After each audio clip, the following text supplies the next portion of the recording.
अस्सलाम वालेकुम स्टूडेंट्स, मेरा नाम मुशर्रफ चांद है। आज का जो हमारा टॉपिक है वो 9 और मैट्रिक के फ़िज़िक्स के chapter number 1 introduction to physics यानी कि फ़िज़िक्स के इंट्रोडक्शन और उसकी डेफिनेशन के बारे में पढ़ेंगे। तो जिन स्टूडेंट्स और दोस्तों ने मेरा चैनल सब्सक्राइब नहीं किया, सबसे पहले वो मेरा चैनल सब्सक्राइब करें ताकि एजुकेशन से रिलेटेड मेरी कोई भी वीडियो आप तक बआसानी आ पहुँचे। तो हम बाकायदा अपनी वीडियो का आगाज़ करते हैं।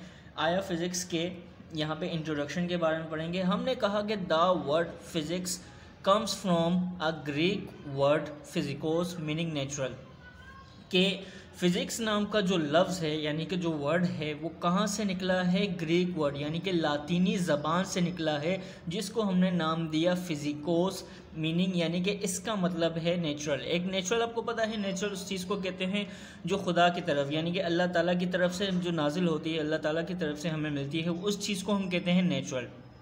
एक नेचुरल होता है और एक आर्टिफिशियल होता है। आर्टिफिशियल उस चीज़ को कहते हैं जो इंसान बनाता है।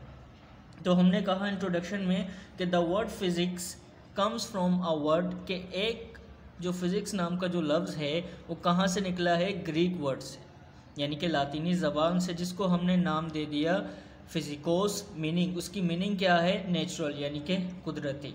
फिर हम इसकी डेफिनेशन के बारे में पढ़ेंगे कि the branch of science which deals with the interaction of matter and energy is known as physics. फिर हमने कहा कि साइंस की वो ब्रांच या ऐसी ब्रांच जिसमें हम इंटरेक्शन का यहाँ पे आप मतलब समझ ले कि ताल्लुक़ यानी कि रिलेशन, जिसमें हम ताल्लुक़ मैटर क्या चीज़ है? मैटर कहते हैं मादे को, यानी कि जिसका एक मखसूस वज़न हो और जो अपनी एक जगह घेरे, उस चीज़ को हम कहते हैं मैटर। मिसाल के तौर पे आपके सामने ये पेन है, ठीक है। अब इस पेन ने अपना एक मखसूस वज़न रखा हुआ है, यानी कि इसका एक मास भी है, विच ऑक्यूपाइज द स्पेस, यानी कि ये जगह भी घेर रहा है। तो इसकी जगह जब तक ये चीज़ पड़ी हुई है तो मैं इसकी जगह कोई और कोई चीज़ नहीं रख सकता।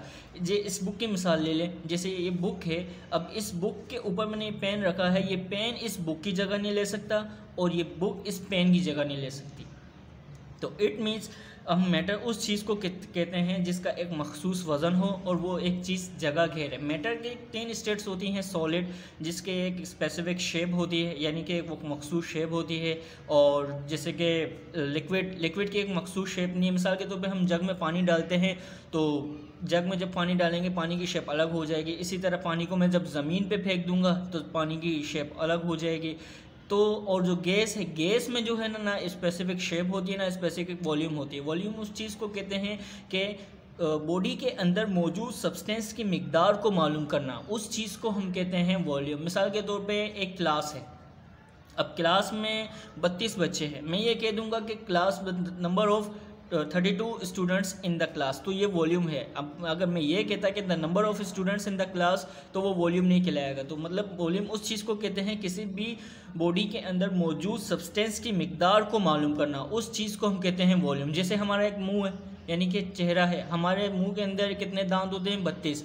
अब अगर मैं कहूँगा the number of teeths are present in our mouth, यानी कि जो हमारे मुंह के अंदर हैं वो दांत मौजूद है। अगर ये मैंने नहीं कहा कि the number of 32 teeths are found in our mouth, कि हमारे मुंह में जो है 32 दांत होते हैं। तो एक किसी भी बॉडी के अंदर मौजूद क्वांटिटी की मिकदार को मालूम करना, उस चीज़ को हम कहते हैं वॉल्यूम।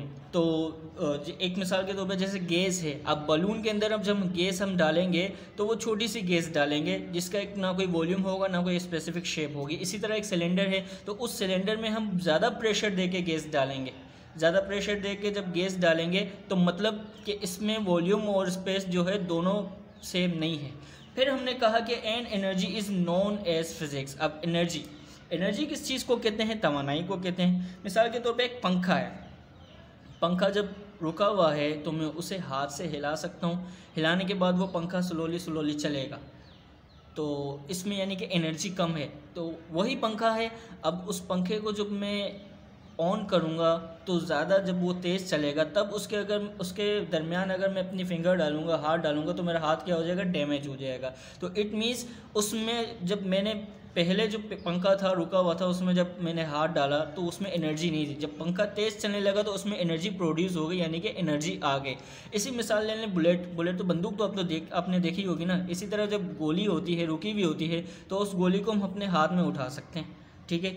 जब लेकिन वही गोली जब बंदूक में डाल के जब उसको फायर किया जाएगा, तब उस गोली को हम नहीं पकड़ सकते। अगर पकड़ेंगे तो हमारा हाथ डैमेज हो जाएगा। तो मतलब जब एनर्जी कम हो तो एनर्जी को हम इस्तेमाल कर सकते हैं, लेकिन जब एनर्जी ज़्यादा हो तो उस वक्त हम अपना यानी कि एनर्जी को ज़्यादा इस्तेमाल नहीं कर सकते, यानी कि उसके ज़्यादा काम में रुकावट हम नहीं डाल सकते। तो हमने कहा the branch of science which deals with the interaction of matter and energy is known as physics. Science की वो ब्रांच जो ताल्लुक़ रखती है मैटर और एनर्जी के दरमियान, उस चीज़ को हम कहते हैं फ़िज़िक्स का। फिर से मैं आपको बता दूं कि जो फ़िज़िक्स नाम का जो लफ्ज़ है वो कहाँ से निकला है, लातीनी ज़बान से, जिसको हमने नाम दे दिया फ़िज़िकोस, जिसका मतलब है नेचुरल, यानी कि कुदरती, जो अल्लाह ताला की तरफ से हमें हासिल होती है। फिर इसकी डेफिनेशन है the branch of science which deals with the interaction of matter and energy is known as physics. के आया साइंस की वो ऐसी ब्रांच जिसमें हम ताल्लुक़ को ज़ाहिर करते हैं एनर्जी और मादे के दरमियान, उस चीज़ को हम कहते हैं फ़िज़िक्स। सो स्टूडेंट्स, इंशाल्लाह ताला नेक्स्ट वीडियो में हम ब्रांचेस ऑफ फिज़िक्स के बारे में पढ़ेंगे। तो काइंडली आपसे रिक्वेस्ट है कि मेरा चैनल सब्सक्राइब करें ताकि एजुकेशन से रिलेटेड मेरी कोई भी वीडियो आप तक पहुंचे, और अपनी फ़ीडबैक और अपनी राय हमें ज़रूर दें। अल्लाह हाफ़िज़, टेक केयर।